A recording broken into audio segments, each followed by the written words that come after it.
Can you think of a storied game franchise that is named after one of the characters who is never the main character? Well, there's only one that I can think of, but that no longer exists because Zelda finally has her own game. There's a lot of controversy, there are a lot of critiques I could give about this game, and I'm also biased, and I love The Legend of Zelda. So we will get into all of that, the good, the bad, the weird internet troll people stuff. But before we get into that, please hit that like and subscribe button. Please help us get to 2,000 subs before 2025. And if you do, I will put you on my Christmas card list. Now, I never actually send out Christmas cards, but you'll still be on the list. So, that's something. It's not nothing, right? Anyway, let's get into Legend of Zelda Echoes of Wisdom. I can't believe I actually almost forgot the title of the game. Anyway, let's just start off at the beginning, where you do actually play as Link. I know I should have given you a spoiler warning, but honestly, you can tell from the trailers. As Link, you don't have a personal connection to Princess Zelda, but you do rescue her. And while doing so, you end up sort of sacrificing yourself, so to speak. And now that Zelda is freed, we take control of her, and we begin the long process of learning how to control Zelda, which at the beginning is just running. You see, what Link actually saved us from was this rift that went into an unknown void, and unfortunately Link himself fell into that, but the rift continued to expand. So we're just running out of this dungeon as fast as we can to escape the rift. And once we feel that we're relatively safe, we decide to go see our dad, the king, let him know what's going on, because all hell is breaking loose in Hyrule, and the main messenger is Princess Zelda. So as you go back into the kingdom, you sit in the throne room with your dad and a loyal guard and tell them what's going on. And just at that point, they get sucked in a rift that literally opens up on the throne. Although unlike Link, the king and the guard return quite quickly, and there's something a little bit different about them. It looks like the void, or the rift, has completely changed them, and now they don't see Zelda as an ally or even a daughter, and in fact, the king demands that she's imprisoned for causing the rifts. Now, I do like part of the story right here where a lot of the guards are actually conflicted, and they follow orders, but they know like it's not right. And I just appreciate that. Like, they don't just automatically do a 180 and do whatever they're told without questioning it. You can tell that they have conversations back and forth with each other about the whole situation. Regardless, it doesn't matter, the king gets his way, and the king's next command is to have her executed. But this is where fate intervenes, and we meet Tri. And he teaches Zelda the main mechanic of the game, the ability to copy things and then to recreate them. Kind of like a 3D printer, but really fast.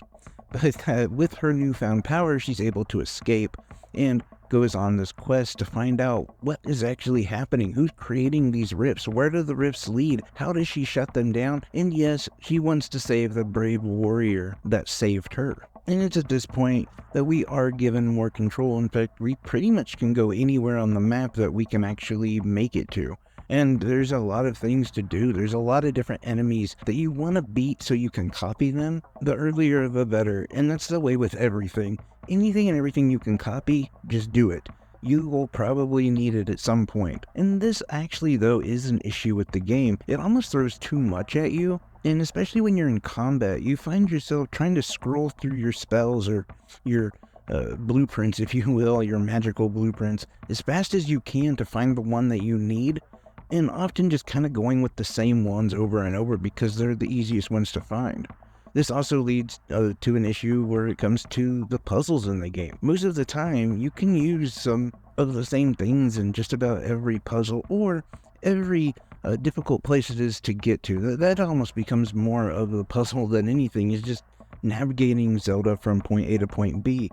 But usually, again, this can all be done with the same thing. Now, there are some decent puzzles in here, don't get me wrong, and they're not as predictable as they could be. In fact, it does do a good job in many of those things, and level design, all of that is great in different ways, okay? But I'm just saying, when it comes to being in the open world and trying to figure out where to go or how to get to some place, you can pretty much go wherever you want, but you only need like the same things over and over. And you can almost put these items in a set. Oh, this is my traverse the terrain set. This is my dungeon set. Like, all these same things kind of keep popping up over and over, which I don't think is a huge problem, because I think if you needed these weird elements all the time, the game would become incredibly slow.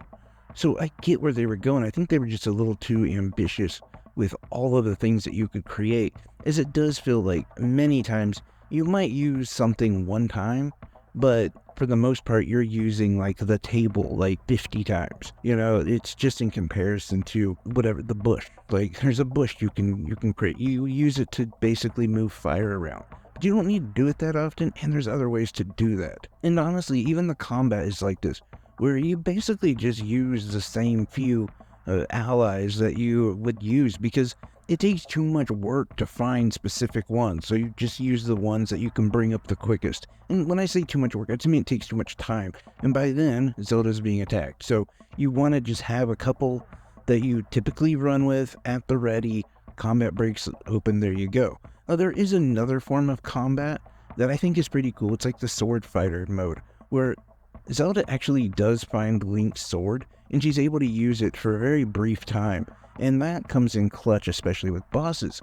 Again, my only issue is it's the best time to use it, and pretty much the only time to use it, which is a good and a bad thing, because as you can guess, that means the bosses are typically weak to Link's sword, and so it becomes part of your dungeon set, the thing that you have to use over and over in certain areas. And that's just my thing with the whole game, is they have this gigantic, ambitious look at how they want to make things creative and give you tons of options, but most of the time you don't actually need them.